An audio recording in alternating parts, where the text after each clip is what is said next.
There we go. Every now and then, this is a little fun to get started. All right, welcome back. Hope we all had a good weekend. Hope we all had a good holiday, all that normal stuff. We are going to pick up where we left off in 3.5, which is just doing 3 quick examples, and then we're going to move on to 3.7, which we should finish today pretty easily. And then I honestly hope we have time to start 4.1, but we'll see where we end up. Remember that our third test is going to be this Wednesday, Thursday, Friday, December 2nd through the 4th. This is going to cover Chapter 3. So it's Chapter 3 that we haven't already tested on, so specifically 3.1 through 3.5, and then 3.7, because we already tested on 3.6. I've mentioned that I'm doing kind of an abbreviated version of 3.5 with just doing the asymptotes and not getting to the grand scheme of all the graphs. We'll circle back to that if we have time, which I don't necessarily anticipate. Somewhere in the ballpark of 20 questions. It'll be the usual format as per usual. The review is live in my math lab. It's actually been live since probably Tuesday or Wednesday, something like that. I believe I had mentioned that I was going to go ahead and have that ready for you. So your Chapter 3 review is live. So remember, the reviews and the tests are fairly comparable to each other. It gives you a nice idea of what to focus on. But let's not waste any more time, and let's pick up where we left off in 3.5, which was discussing the vertical asymptotes. So remember, 3.5 is all about graphing these rational functions, these things that end up looking like this image right here, or variations of it. And I mentioned that there can be middle segments to this. They don't have to go left and down on one side and right and up on the other. They can both be in the top sections. They could both be in the bottom sections. These asymptotes don't have to be on the axes. They can move left, right, up, and down. So there's a lot of variety to this, and there's a full-blown method to graphing these things. And the first thing you need are your asymptotes, and then your intercepts, and then maybe a couple extra points, and then you just kind of follow these patterns as you're connecting your dots like we usually do. We're avoiding just doing 10, 12, 20 different inputs and outputs like what we practiced with up here. We said this is just to get the idea of what the image looks like, not how we want to build it in the future. All right, so we said vertical asymptotes were all about factoring, reducing, and then setting the denominator equal to 0. We said it was similar to issues with the domain of a rational function, except the domain you don't factor and reduce first. You just go ahead and set the bottom not equal to 0. With the vertical asymptotes, you factor and reduce, then set the bottom equal to 0. And then that tells you where the problematic x values are, the values that you can't use. We also said that anything that factored and canceled led to a whole, and we did examples describing all of those variations. So let's go ahead and get into the horizontal asymptote stuff, which we talked about last time, so I'm not going to spend 15 minutes just staring at this and letting y'all write it down. You can get that from last class, or you can pause this one and write everything down if you haven't already. But we said that horizontal asymptotes are based on the degree of the top and the bottom, and we said that this relates to end behavior.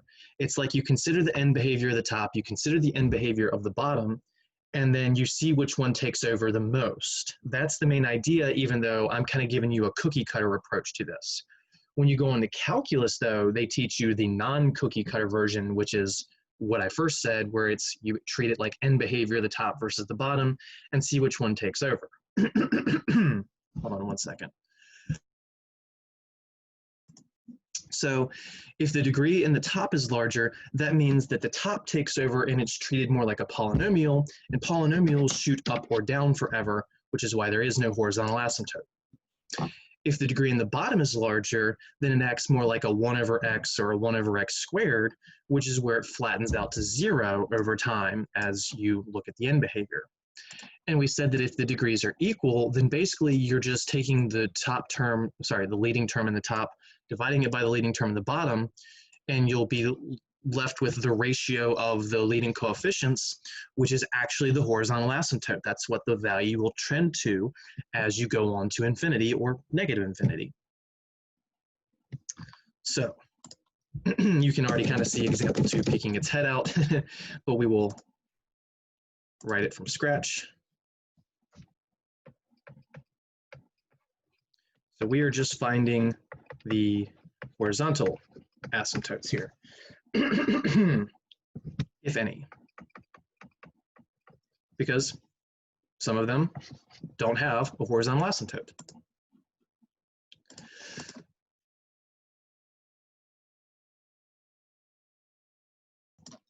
All right, A.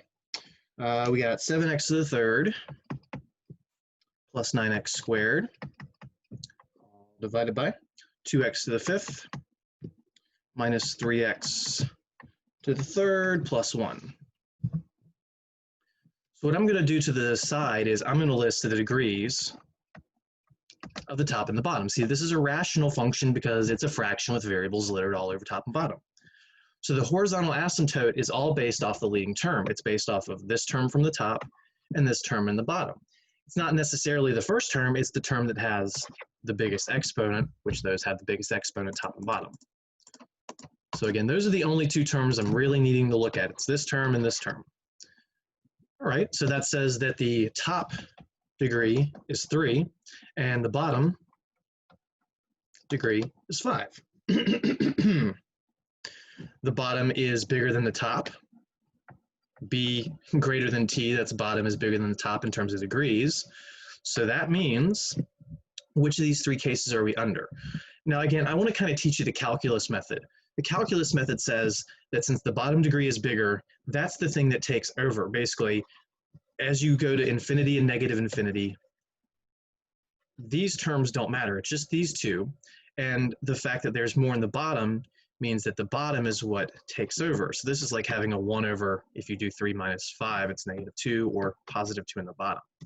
This is what this thing tends towards as you use x values of like 1,000,000 and 1,000,000,000 and 1,000,000,000,000 or negative versions of those, which 1 over x squared goes to 0 because 1 divided by a really, really, really, really, really big number is a really, really small number. So again, that's the logic. But if you like just the blatant memorization, we're under case 2. The degree in the bottom is larger, so the horizontal asymptote is y equals 0. So your horizontal asymptote is y equals 0. That is a horizontal line at a height of 0. So if you had your x and your y axes here, this drawn a little better than that. Oh, good enough. Just pretend like that's on the axis. This is the height that the function would tend towards as you go really, really big. It doesn't say anything in the middle. It just says what happens at the far left and the far right. It's end behavior. All right, so for B, we're going to do 8x to the fourth plus 2x squared minus 6 all over 3x cubed plus 2x to the fourth minus 9. It doesn't matter how many terms are top and bottom. All it matters is find the biggest term in the top based on degree, which is the 8x to the fourth. Find the biggest term in the bottom, which some people will just go with this one instantly, and that's wrong. Because this is a 3, there's a term with a bigger exponent, so you have to pay attention. So the biggest term in the bottom is actually the 2x to the fourth. There we go. So for our degrees, the top degree is the 4. The bottom degree is also 4, so they're equal. The bottom degree is equal to the top degree. So essentially what happens is, again, the calculus idea is everything that's not the leading term in the top goes away, everything that's not the leading term in the bottom goes away as your x's get really, really, really big in absolute. And then this x to the fourth cancels this x to the fourth, so it's like it just goes towards 8 divided by 2, which is 4. Well, the memorization for a pre-calc method, if you prefer, says that if the degrees are equal, then the horizontal asymptote is y equals the ratio of the leading coefficients. Now, the answer is not just 4, it has to be y equals 4. If you just write 4 in my math lab, it's wrong. I would give you maybe like a point of partial credit on a test, but I'm not going to give you most of it because 4 versus y equals 4 are drastic distinctions between each other. So if you had a height of, say, 4, this is where your function would tend towards as you go towards really, really, really large numbers in absolute. So as you go to your negative 100, your negative 1,000,000, your negative 1,000,000,000, or positive versions of those numbers as well. Like I said, I don't want to leave this stuff here. Oh, wow, I erased way too much. Let's be a little more careful with that.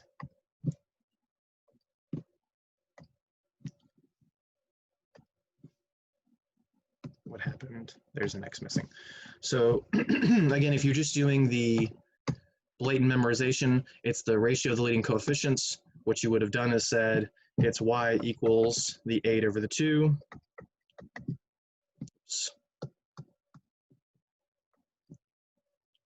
Which is y equals 4, obviously. 8 divided by 2 is 4.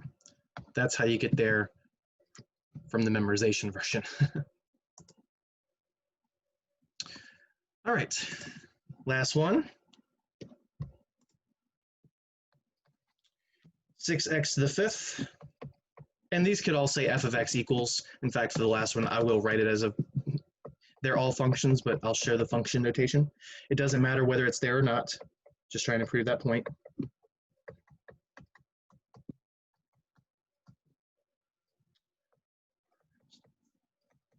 There we go. So f of x equals 6x to the 5th plus 3x squared minus 2x plus 5 over 4x to the 4th. This exponent is a 4. I know it's on the fraction bar, so it might look like a 9. We'll clean that up. There we go. I'm having a really hard time doing a straight line today. All right. So again, we're only looking at the leading terms. X to the 5th, x to the 4th. Well, this time, the top degree is 5, the bottom degree is 4, which means the top is bigger than the bottom, or the bottom is smaller than the top. Doesn't matter which way you say that. So that means if the top is bigger, here's the calculus idea, all these other terms no longer matter. So we're only worried about these two terms. And the fact that this x to the 5th is bigger than x to the 4th, that means basically there's an x to the 1st left over. So this function goes like an x to the 1st. Again, with the 6 and the 4 there, but this is really all that's necessary because this thing, as you put really, really large numbers, x, you know, 1 billion into it, it's going to stay 1 billion, or 3/2 times 1 billion, whatever. It's going to infinity or negative infinity, which means there is no asymptote. Or if you just do the blatant memorization version, if the degree in the top is larger, there is no horizontal asymptote. So I've explained these both in a pre-calc blatant memorization way, as well as a more important calculus way, which is less blatant memorization. I'll leave all that stuff.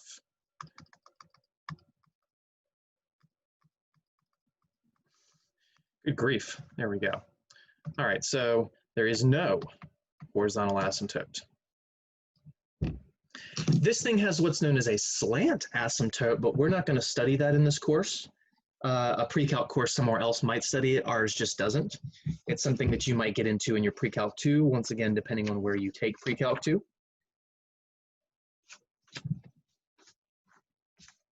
But that's the thing about math. We don't necessarily have to cover every single aspect of something moving forward. It just depends on what we need moving forward.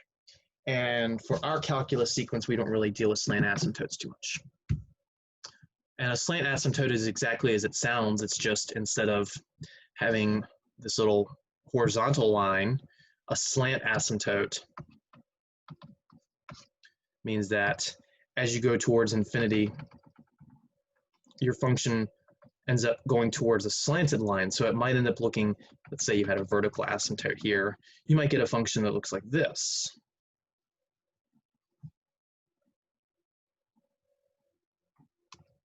So this is what a slant asymptote would look like. And again, that part right there is the slant asymptote. So again, not studying it in here. It's a fascinating subject. It just tells you how you're trending as you go towards infinity. And it would be in a linear method, which can tell us a lot of things. But I don't want to leave that up here because, again, not official material, but I still felt the need to describe it over 2 or 3 minutes. Okay, that is 3.5. And you're going to see the same questions listed again. If you like to learn more than what is absolutely required, when you go to the YouTube video, you can pause this, write this stuff down, and then try it out. But this is just your basic strategy for graphing rational functions. Determine any symmetry, which is optional per usual. Do your intercepts, so y-intercepts and x-intercepts. This is literally nothing new. We were doing that for polynomials. Find your vertical and asymptotes, which we just described how to do, and then additional points as needed. And that's pretty much it. It's just the one thing you have to be careful with is that those asymptotes, as you get closer and closer to the asymptote, your function is generally getting closer and closer to it. So like I said, if we have extra time that last day of class, which I highly doubt it, we'll do 1 or 2 of these, but I'm not anticipating it. All right.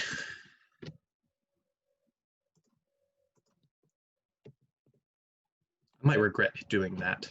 Does everything look okay down here? Yes, it is. Okay. Modeling using variation. I mentioned previously that 3.7 is kind of the odd man or woman out of this chapter because it feels like a much significantly easier, that's just all sorts of modifiers we don't need. It feels like a significantly easier type of concept than the rest of them. There's no synthetic division, there's no asymptotes.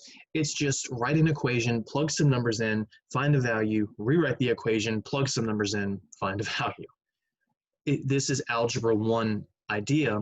You just have to write the starting equation. That's the only thing that you have to come up with, and then you have to make sure you plug the numbers in the right spot.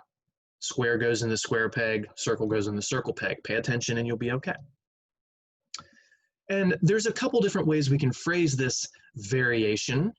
Some things will say or some textbooks, teachers, whatever, will say they are directly proportional or inversely proportional or indirectly proportional, instead of saying they vary or indirectly vary.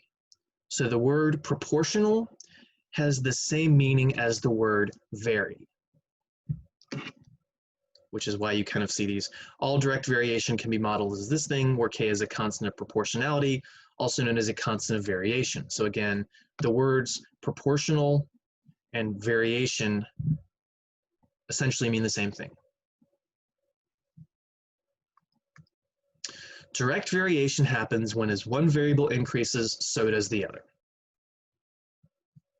So if you're selling an item at $5 per item, if you sell more items, then you're going to make more money.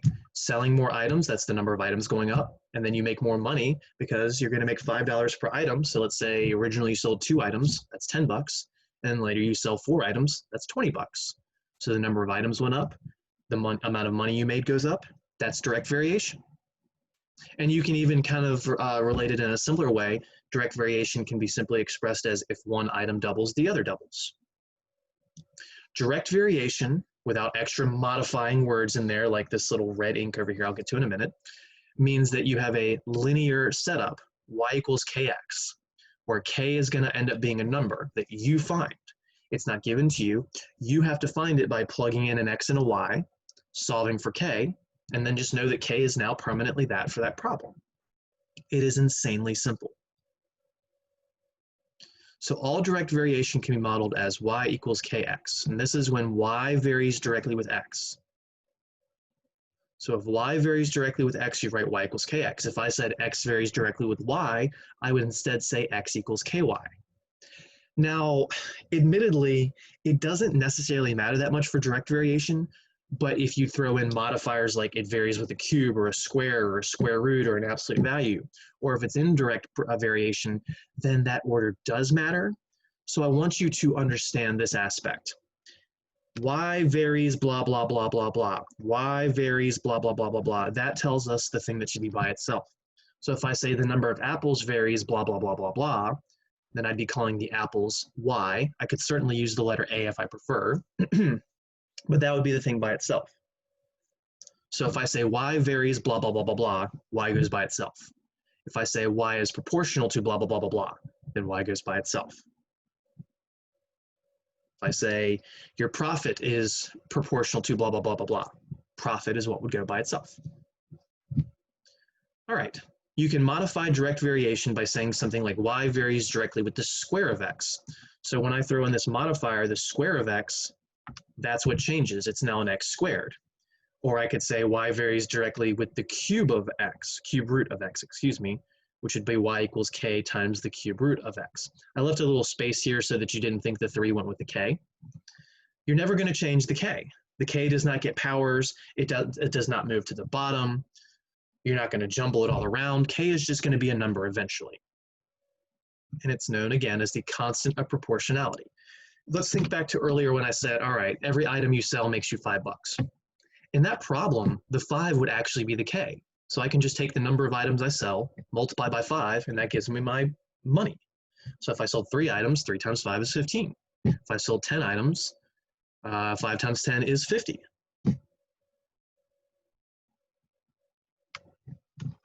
But in that instance, I said, all right, every one item is $5 in terms of a sale, in terms of revenue. But I don't have to say 1 to 5. I might say if you sell 42 items, then your revenue is $7,829. And that's when you would have to figure out that value of k, because it's not a 1 to something else relationship. All right, so I already kind of very, very quickly discussed how these work. That was not what I wanted to happen.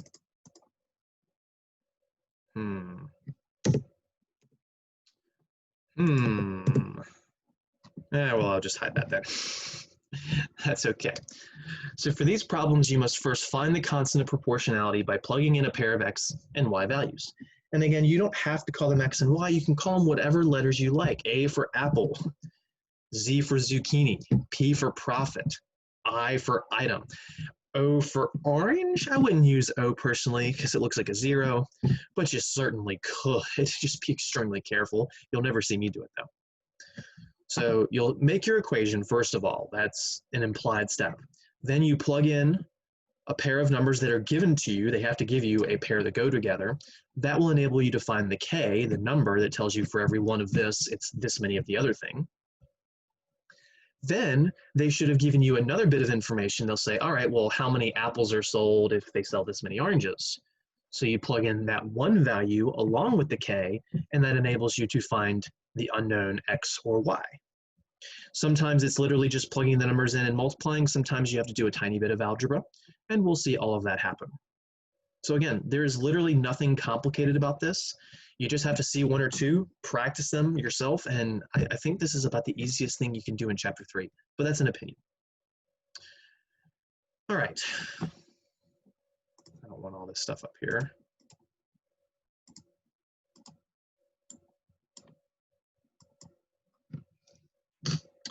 A store notices that the apples and oranges it sells vary directly. On Monday, the store sold 10 apples and 40 oranges. On Tuesday, the store sold 50 apples. How many oranges were sold?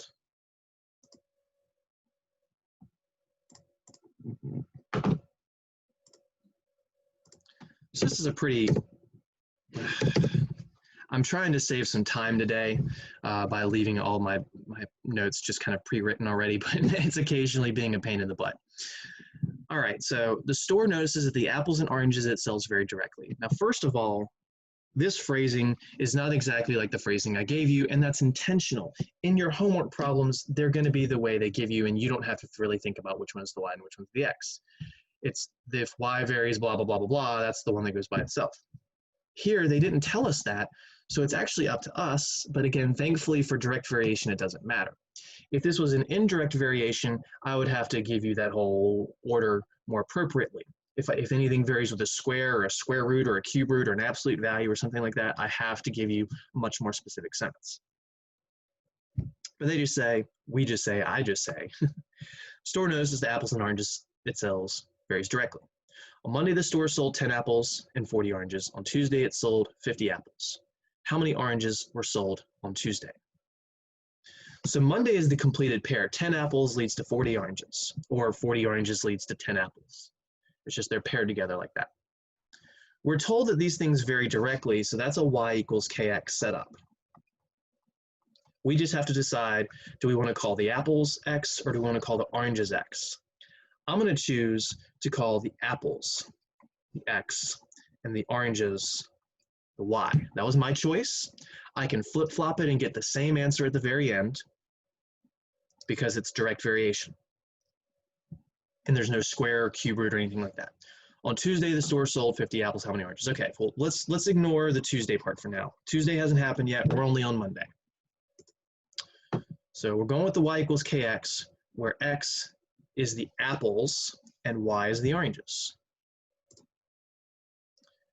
Now, if you want to get a sentence that goes with y equals kx, then I'm saying the apples vary directly with the number of oranges.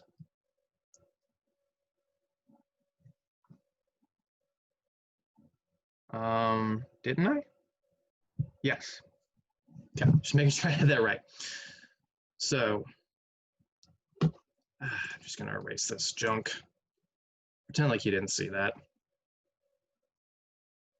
That wasn't gonna work. I thought it would, and it just wasn't.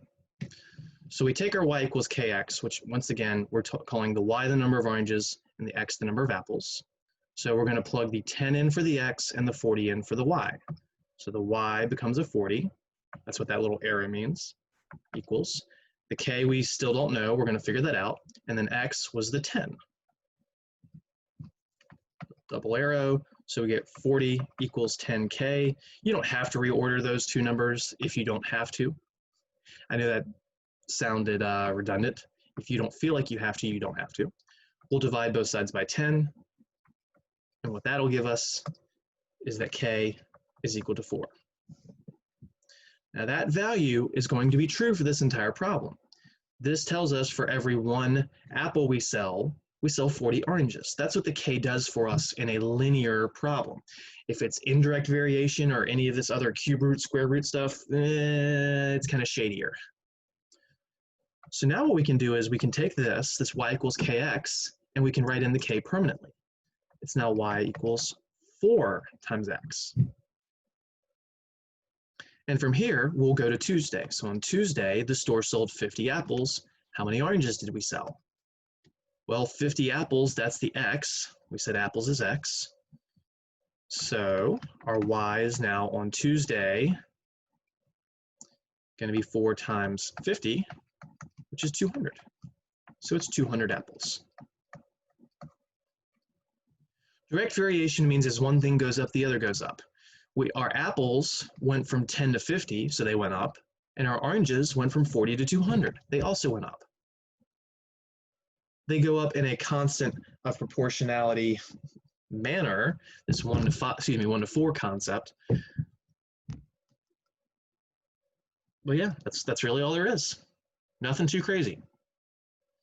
And again, if I had swapped what I called x and y, the algebra would look a little different, but you would ultimately end up at 200 apples. All right, part B. On Wednesday, the store sold 8 oranges, which clearly we're still calling the y, but let me erase it for a second. How many apples did we sell? All right, close your eyes for a second. Close your eyes, close your eyes.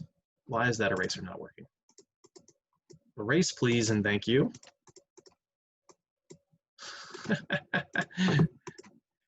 Come on. Keep your eyes closed. They're closed still, right?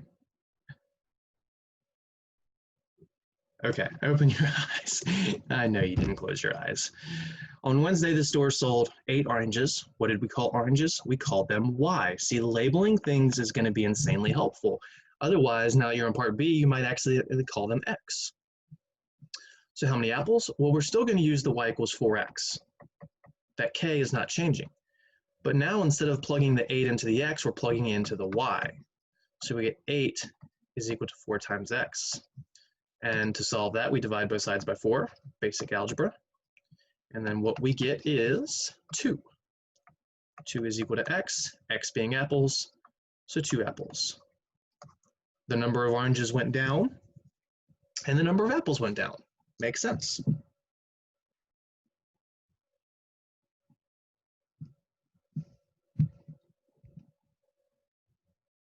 All right, So direct proportionality or direct variation is pretty simple, very basic linear algebra. I can teach this to an Algebra 1 student about 2 weeks into a course. And in fact, we do. Inverse variation, the math is a step above Algebra 1, depending on what you plug in, but it's still nothing super complicated. Inverse variation instead means as one thing goes up, the other goes down. And there are a lot of things in the real world that this works with. As you press more into your accelerator in your car, as you go faster and faster, your fuel or your miles per gallon will go down. If you're kind of feathering, if you've got like say a newer sedan with a good efficient engine, you might get 40 miles to the gallon on the highway if you're feathering it. But if you really are constantly changing speed and hammering down on the accelerator, your miles per gallon, your fuel consumption efficiency is going to decrease. So that's one thing. If you increase the price of a good, the demand for that good is going to decrease because less people want something if it goes up in cost. So these relate more to inverse variation. As one thing goes up, the other goes down. So direct variation is a multiplier between the k and the x. Inverse variation is a division between the k and the x. And the k has to go on the top. It's never going to be x over k. I already kind of alluded to that earlier. The k is always the top. So if we say y varies inversely with x, that's what is going on here. Y varies inversely, I can spell, with x. That's what's happening here. Again, the thing that varies blah, blah, blah, blah, blah is what goes by itself. The only thing that might be more complicated here is if you have to solve for the x, you'll have to multiply both sides by that x to get it out. And that's the same thing as what we teach in earlier algebra. Chapter 1, we went over that again, clearing fractions. All right, so once again, ignore what you see on your screen for just a second. You didn't see any of that. Here we go. I'm just going to do that. So example 2, A, the amount of charge in a capacitor varies inversely with time. And this is true. If you don't know what a capacitor is, don't worry about it. It's just an electronic device that holds charges. So like when you have issues with your modem and they tell you to unplug it for 30 seconds or a minute, it's because you have to let the capacitor discharge a certain amount of energy, or it might still hold those settings. So after 2 seconds, the amount of charge in the capacitor is 10 farads. So that's just a unit of a capacitor, kind of like miles is a unit of distance. You don't need to understand what a farad is for this problem. We're just plugging in numbers and seeing what we get. What will the charge be after 30 seconds? So the amount of charge in a capacitor varies blah, blah, blah, blah, blah. So we have established the charge should be the y because that's the thing that varies blah, blah, blah, blah, blah, blah, blah. And then varies inversely with time, so we'll call time x. If you want to use different letters, you could use C for charge and you could use T for time. That would be perfectly fine. I'm just sticking with the classic letters. After 2 seconds, which is a time, so that's an x, the amount of charge in the capacitor is 10 farads, which is a charge in the capacitor. I know that's redundant. That's a y. What will the charge be after 30 seconds? So we're not worrying about that part yet. We got to use the paired data, the 2 and the 10. So this varies inversely, which means we're going y equals k over x, which again, we've already established that x is time and y is the charge. You don't want to do those backwards. I will admit for the last time that anything that doesn't have a square, square root, cube root, absolute value, technically it doesn't matter, but this one, it is a lot easier to get right in this order. So after 2 seconds, which is an x, the charge is 10 farads, y. So we get the y is going to be 10 equals k over the x is 2. To solve this, we multiply both sides by 2. Nothing new algebraically. 10 times 2 is 20. So 20 is equal to k. So this is the constant of proportionality for our y equals kx, which means now we can permanently write this equation between y and x as y equals 20 over x. This is not saying for every 1 second we gain 20 farads or for every 1 second we lose 20 farads. That relationship is actually much more complicated than that. So that idea of the constant being a one of this is that many of the other thing only works for direct variation, which is example 1. All right, so now let's consider the later scenario. What will the charge be after 30 seconds? They told us wait 30 seconds before we plug it back in. How much charge is in there now? So at x equals, and that's an x value, so when x equals 30, we get y equals 20 divided by 30, which is 2/3. So after 30 seconds, there's 2/3 of a farad left. So maybe the idea, and these numbers were just kind of made up on the spot, so don't take this as what you really need in your capacitor for it to reset, and different capacitors are different, have different settings, but maybe it's just you have to get under 1 farad, and that's when it's good. I don't know. Again, these numbers are slightly made up, and different routers and different devices work differently. Some capacitors are insanely good at holding a charge. Oh man, what was the example? I just had it the other day.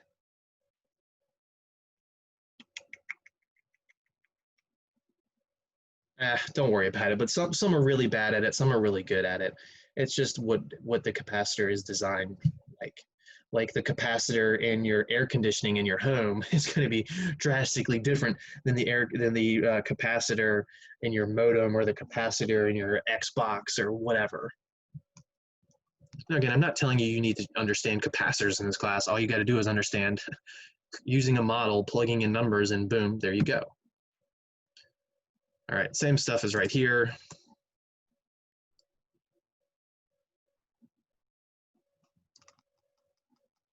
I really wish I had a more efficient eraser. But now we're going to go to part B.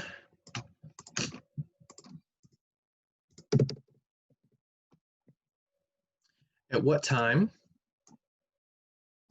will there be a 0.1 farad charge?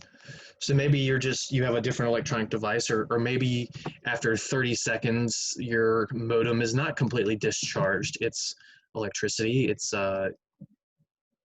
still got those same settings. Maybe 0.1 is the magic number. Again, we're just kind of spitballing here.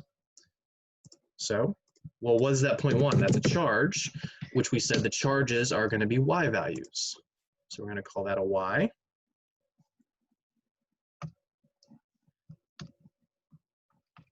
And now we just take the y equals 20 over x, and we turn the y into a 0.1. So 0.1 equals 20 over x. And this is what I was alluding to earlier. The thing you need to solve for is in the bottom, so we need to get it out of the bottom. So we have to do that LCD stuff where we identify the LCD, it's the only denominator, which is x, and you multiply both sides by that. So we do x times the 0.1, x times the 20 over x. And the whole reason we do that is so there's no more fraction, the x is out of the bottom. So we get 0.1x is equal to 20. And then you're just going to divide both sides by 0.1 or multiply both sides by 10. So I'll even write out what either of those steps are. You can divide by 0.1 or multiply by 10. Because dividing by 0.1 is the classic, oh, there's a number in front of the x, divide by it to get rid of it. Or that 0.1 also counts as 1/10, so you could just clear that fraction and multiply both sides by 10.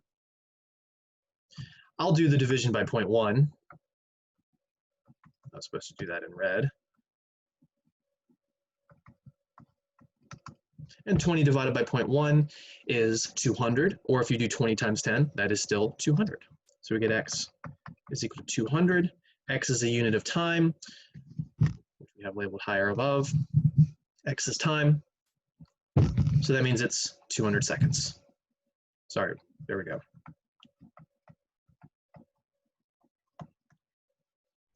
So it would take 200 seconds in this scenario for our capacitor to get down to 0.1 farad. And again, different capacitors have different capacitance, rates of discharge, all that stuff. This is just a made-up problem. So maybe in this made-up land, your capacitor needs to get down to 0.1 before you can replug it in, and you have to wait 200 seconds. This is like an old school capacitor, maybe. Or maybe it's new school and it's just really good at holding charge. It can work both ways. I have some friends that are really into electronics, and I specifically remember one of them telling me that the old school Nintendos, the capacitors on them are insane. They hold for like 10 minutes before the system memory, the ROM actually completely wipes, and you can restart it. Again, just fun fact. Nothing you actually need to know. So that actually closes out everything I'm going to teach, but I will point out that there are other types of variation. Obviously, we've mentioned the things with squares and square roots. You might even see an example like that in your homework, on your review, on a test, but I want to leave that a little more open-ended to you. But you can also have joint variation, which is where you have three things interacting. So not just capacitor and time, or charge and time. Maybe you've got resistance, charge, and time all involved in each other. Or maybe you have the price of apples, the price of oranges, and the price of bananas all interacting with each other. And maybe one of these two things varies directly and one of them varies inversely with the square. So you can see, where did I put it? There we go. The varies directly part. So if it varies directly with x, that means the x goes in the top. If it varies inversely with something, inversely means it goes in the bottom. So the inverse word means that the y goes in the bottom, but then it's also with the square of y, which is why this is y squared. It's not x squared. I didn't say varies directly with the square of x, so no square there. But we did say it varies inversely with the square of y, so the y squared goes in the bottom. And then you would just have to plug in numbers for the x and the y to find the z. But again, the k always goes in the top. The k never goes in the bottom. There's no pluses or minuses with these. They're all multiplication and division. So I might say, all right, you got your x is your apples, y is your oranges, and then z is your bananas. And then maybe I say on Monday, we sold, let's go with 100 apples and 2 oranges. And then we want to know how many bananas did we sell. So it goes z equals, I'm sorry, I can't say question mark for the bananas. I might say we sold, oh, I forgot my number.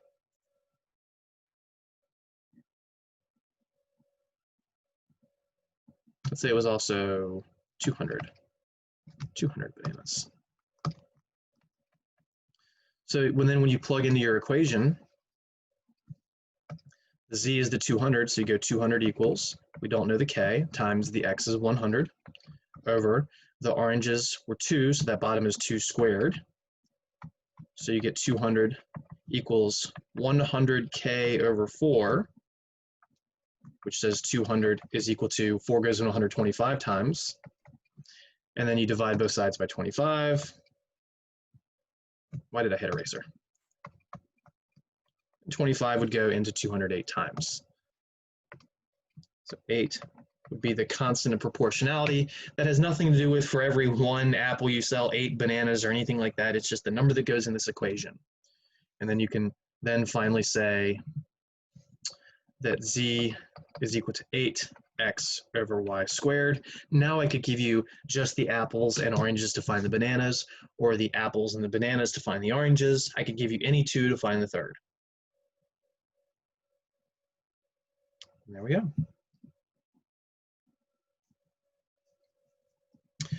I'm going to show this third example really quickly with all the work, but we have covered enough. So again, if I'm going too quick, you can always go to YouTube and slow it down or pause. But this is just an extra example for free. A CEO's salary varies directly with the square. So it's not just a y equals kx, because it says directly, it's y equals kx squared. And it's based on the square of the number of employees. If there are 200 employees, the CEO makes $40 million. We want to know what would happen if we halved this company. If that company only had half as many employees, what would happen to the CEO's salary? Or maybe you're considering vice versa. Maybe you started with 100 employees and you know what the CEO makes, and you want to know what happens if we double the employees, what happens to the CEO's salary. So we could be considering either order of this. So we're going y equals kx squared. because it varies directly with a square, where y is the salary, because that's the thing that varies, blah, blah, blah, blah, blah, blah, blah, blah, blah, and then x is the number of employees. Well, we were told that it's $40 million for the salary, so that's the y, that's what goes on the left. And we were told it's 200 employees, so that's what goes for the x on the right. You're going to square 200. 2 squared is 4, then just double the number of zeros. So you get 40,000.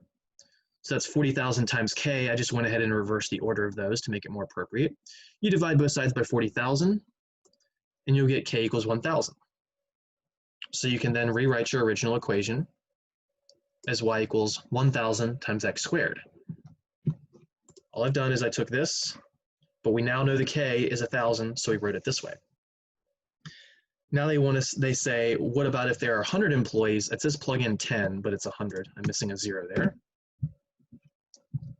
So what would the CEO make if the 100 employees existed? So that's the new x. So we have 100 squared, which would be 10,000. 10,000 times another 1,000, which is 10 million. The point being here, the CEO's salary went from 40 million to 10 million. He is now making 25% of his salary because he's lost half his employees due to the scaling of his salary versus the employee count. Is this how things work in the real world? Marginally, actually. I feel like the bigger the company, the bigger the CEO's salary gets in a non-linear fashion. If you don't believe me, look at the CEOs of like Apple and Amazon and Microsoft and Google and whatnot. But you could also say the other way, all right, if you start out with 100 employees, the CEO is making 10 million. If he manages to double his company to 200 employees, now that means he gets to make 4 times the salary because of the relationship the company has with their employees' count and the CEO's salary. If only our salary varied that way, right? Unless you work for a company that's shrinking in size. So that is variation. That is the last thing that will be tested on for test 3. It's just putting that memo up here one more time. I'm giving you 3 days since we had that kind of pause due to not having class Wednesday. Sorry, I'm stretching and yawning. Excuse me. Ooh, that came on quick. So nothing on 3.6, no actual graphing from 3.5, just the asymptotes. That's all you'll see in the test. The homework for 3.5, I can't remember if I have those problems hidden or not. I need to check that after class. What I'll do is I'll make them not count as your grade, but I'll leave them up there if anybody wants to actually go above and beyond. So you might have some homework problems in 3.5 that say graph the rationals, but in the review, you won't have to graph any rationals. In the test, you won't have to graph any rationals. I 100% promise that. And with that being said, that closes out chapter 3. So we can move on to chapter 4.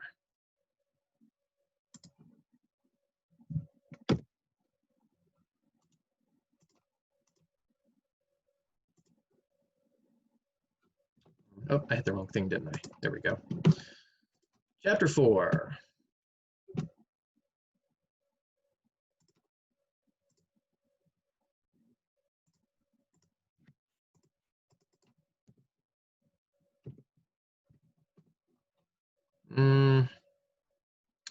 I'll leave this up here and then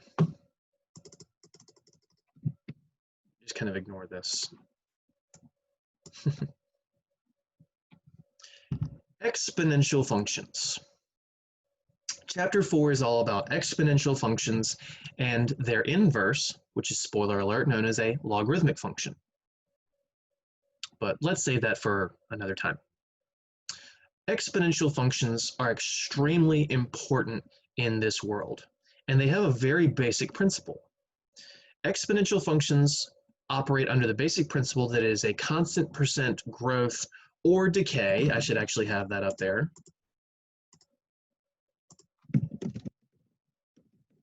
Meaning loss over each specific time interval. When you put your money into a savings account, you are growing your money exponentially because you're gaining money every year or every month or every day, depending on how your account is set up, how your bank sets it up. Same with investing your money in stock markets and bonds and mutual funds and anything under a 401k or a 403 or a 457 or IRAs. All that stuff is essentially the same. It's just your stocks and bonds, they all change every day. It's not like you're going to have 2% every day of the year. They literally change every day based on the market, but not what I'm teaching you. So your money grows exponentially when invested. Also, when you talk about your cells replicating as you grow, from like birth to maybe a year old or some smaller time interval, that's exponential growth. And notice that I said on a small time interval. We can also model a lot of things on small time intervals one way that don't work for a longer way. Like if you want to model population growth, a lot of people will say population growth is exponential. True, if you don't look at more than like 50 to 100 years worth of time. A lot of people will say that a certain virus, you can model it based on exponential growth. And once again, true, but only for a specific amount of time, because eventually complex things involving people, those models tend to fall apart. You can actually model population with a linear model if you only look at like 10 or 20 years. But after that amount of time, the linear model starts to fall apart and you have to go exponential. Then after an amount of time, that model falls apart and you have to go to something called logistical, which accounts for the fact that at some point we're going to run out of room and food. So there's a maximum population to our planet in theory. So the closer we get to that, we slow down. But again, it has nothing to do with exponential growth. All right, so exponential functions, constant percent growth, and they are of the basic f. What happened there? This is the basic function. I can't do that way. They are of the basic form of f, of a function f of x. F of x equals b raised to an x. Now, when you look at this, you're probably thinking, Mr. Beckner, we've seen this before. We've been doing this all semester with polynomials. You had your x squared and your x cubed and your 5x to the 9th. Wrong. Think about what I just said. X squared, x cubed. Where was the x? The x was originally the base, and then the exponent was a number. We are flipping the script on that here. Now we're saying that the base is going to be the number, b is going to be a number, and that the variable will become the exponent. So exponential equations swap the idea of what we're used to being the variable and what we're used to being the number.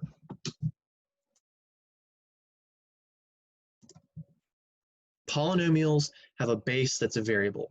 Exponentials have a base that's a number. See, they flip-flop. Now, the base for an exponential, we have a couple of constraints for them. First of all, they can't be 1. If they're 1, this is the, I hit the marker. If they're 1, this is boring. This is a 1 to the x, if you let the base be 1. 1 raised to anything is 1. This is not an exponential model, this is a flat line. So that's boring and not actually exponential. That's why we say that we can't let the base be 1. Oops. Also, we need the base to be positive. I'm not saying that you can't see negative somewhere. You could see a negative written here. Or you could see a negative written here. And you might be thinking, well, Mr. Beckner, that's a negative base. No.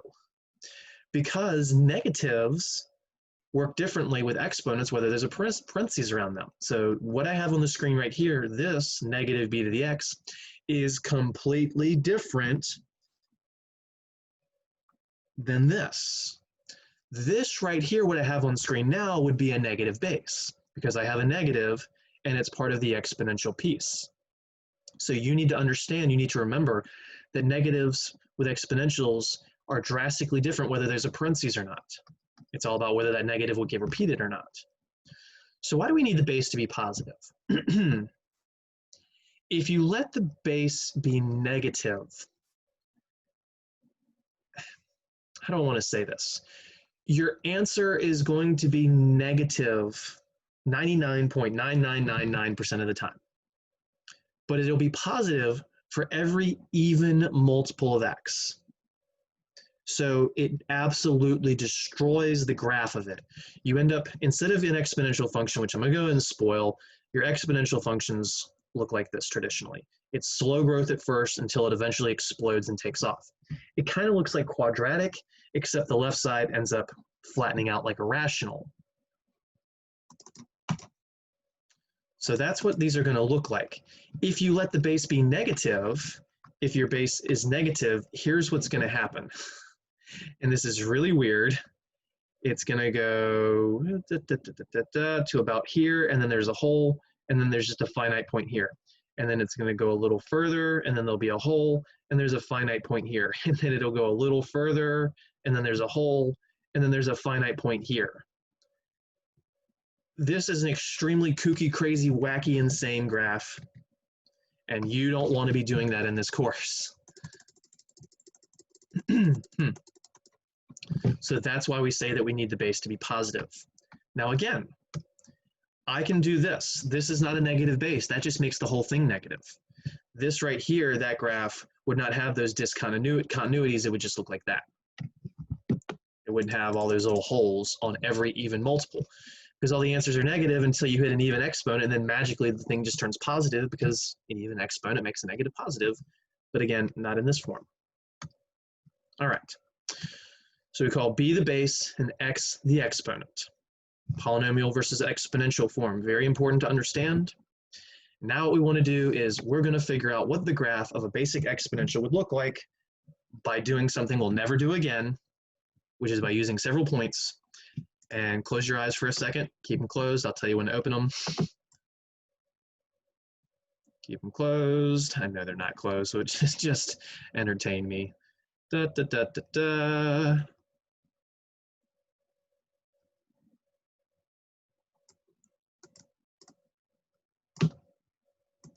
I knew that was going to happen. Okay.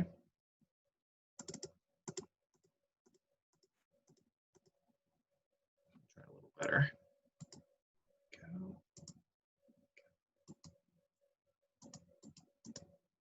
Perfect. Okay. So this is my choice of x values, and you go, oh wow, Mr. Beckner, you went back to simple x values. When you did that rational 1 over x, you were using wackadoo x is equal to 10, 100, 1,000, and 1/10, 1/100th, 1/1000th, and 1, things like that. Well, we're just going to go from -3 to 3. This will give us the whole picture. So we're just going to plug these in, and I'll do that in red. So f of -3. I won't necessarily show all of these. That would be 2 to the -3rd. Uh-oh, negative exponents. What do? Reminder from day 1, day 2 of class, that's review material. Go back to the review material if you don't remember, but negative exponents mean flip the base. So that's 1 over 2 to the 3rd, and you change the sign of the exponent. 2 cubed is 8, so that's 1/8. So when you plug in -3, you get an 1/8. How about when you plug in -2? That's 2 to the -2, which is 1 over 2 squared, which is 1/4. Again, negative exponent, swap the base, make it positive. About -1. That's 2 to the -1, which is 1 over 2 to the +1, which is a half. If you didn't write the +1 there and just finished, that would be fine as well. So that's a half. If you plug in 0, you get 2 to the 0, which anything to the 0, reminder, is not equal to 0, it's equal to 1. And here's what's very interesting. It doesn't go through the origin. That is actually the stable point that we tend to plot and shift around if we need to shift things. It's not 0, 0, and then move it left, right, up, or down. It's 0, 1. F of 1 is 2 to the 1st, which is just 2. It's a little simpler now. F of 2 is 2 squared, which is 4. And then f of 3 is 2 cubed, which is 8.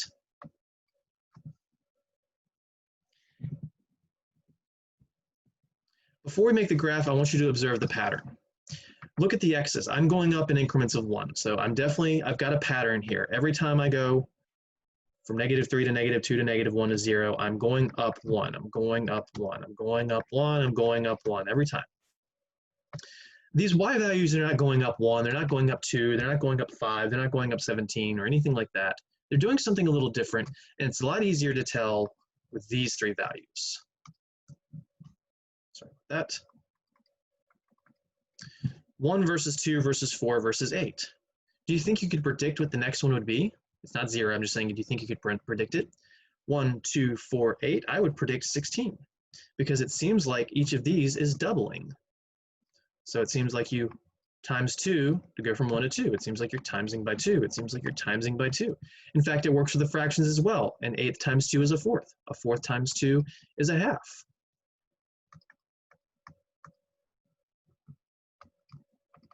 Half times 2 is 1. That's the pattern with exponentials. Every time you go up 1 in the x's, the y values are doubling or tripling or quadrupling or halving or quartering or 1/10ing. And you know how you can figure out what this number is? This times 2, this times 2, this times 2. Guess what? It's right there. It's the base. That tells us that we double each time. Remember what I said earlier? Constant percent growth each interval. Constant percent growth is like we're doubling each time. But we don't have to double each time. It can go up 10%, it can go up 3%, it can go up 1%, which is usually what our money's doing in a savings account, going up 1 or 2% per year. All right, so how about those points? How about those points?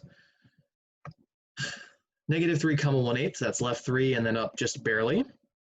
Negative 2, 1/4 is left 2 and up, I'm going to say just barely, but a little more than last time. Negative 1, 1/2 is left 1 up a half, which still feels like just barely, but a little more. 0, 1 is left to right nothing and up 1. 1, 2 is right 1 up 2. 2, 4 is right 2 up 4. 3, 8 is right 3 up 8.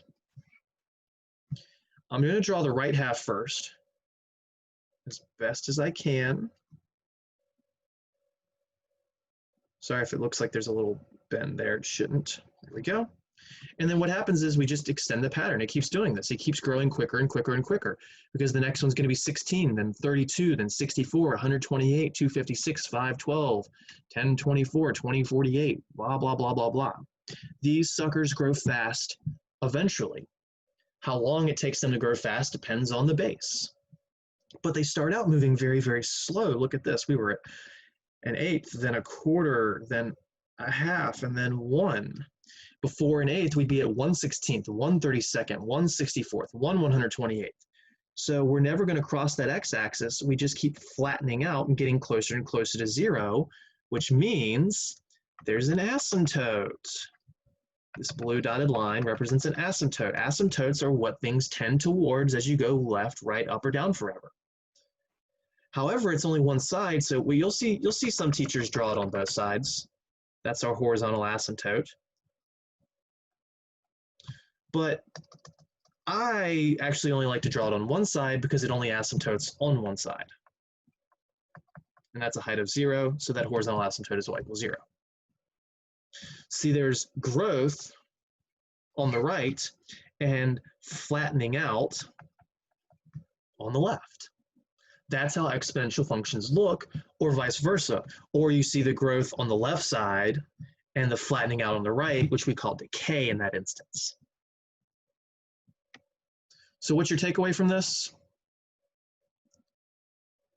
When your base is bigger than 1,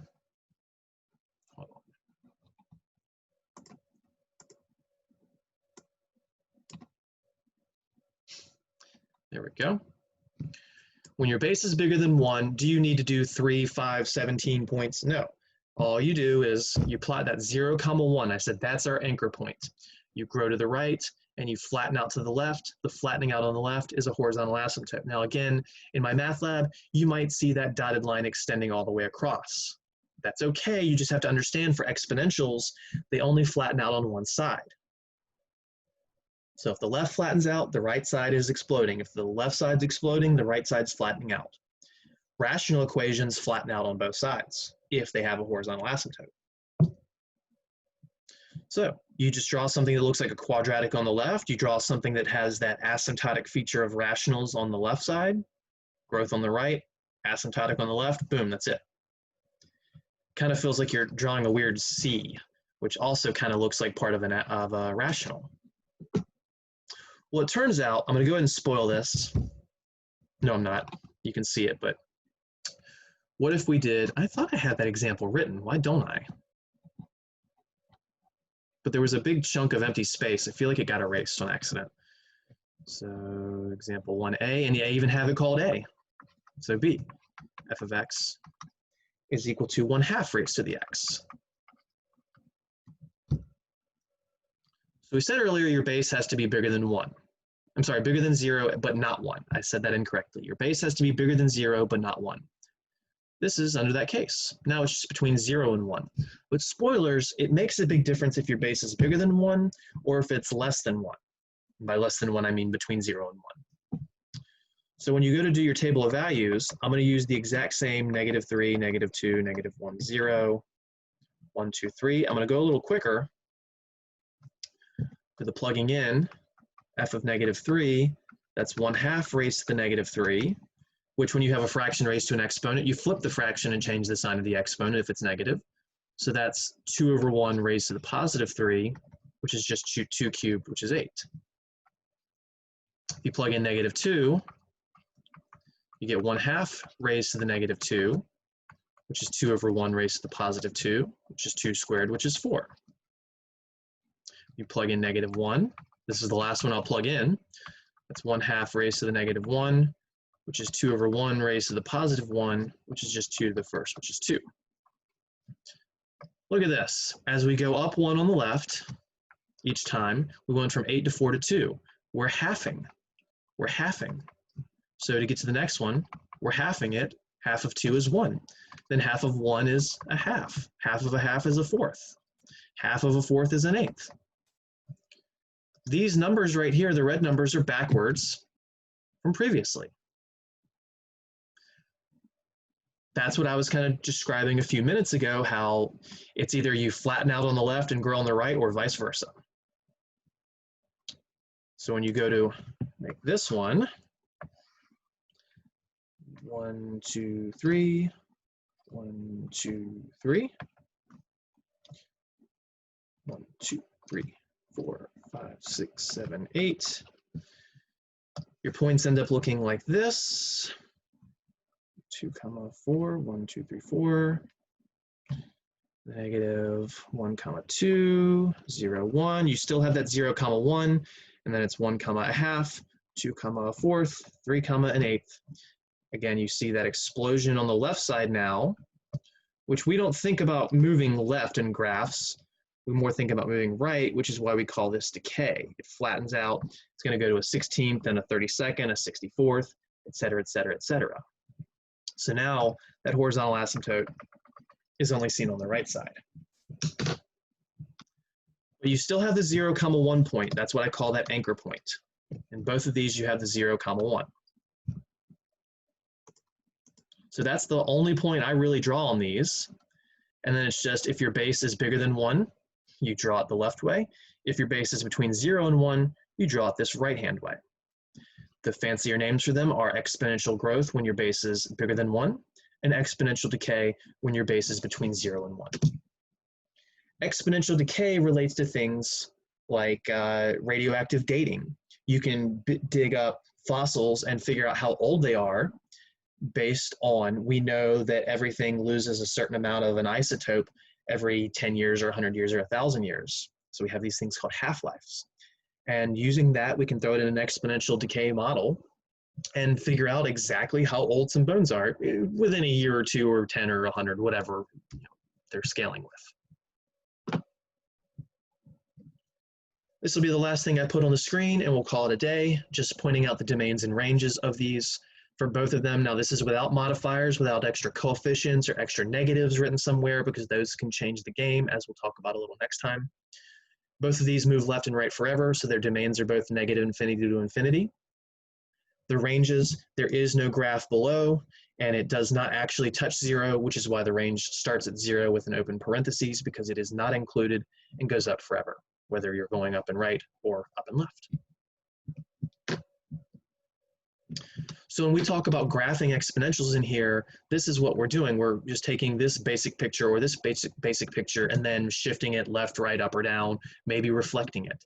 In fact, what you might notice is that these two things are reflections. They are reflections of left and right. They are horizontal reflections. In other words, if you take this first one, if you treat this as a mirror, you mirror your left and right, you get this one. So that's kind of a fascinating final thing to just mention, that exponential growth and exponential decay are just horizontal reflections of each other.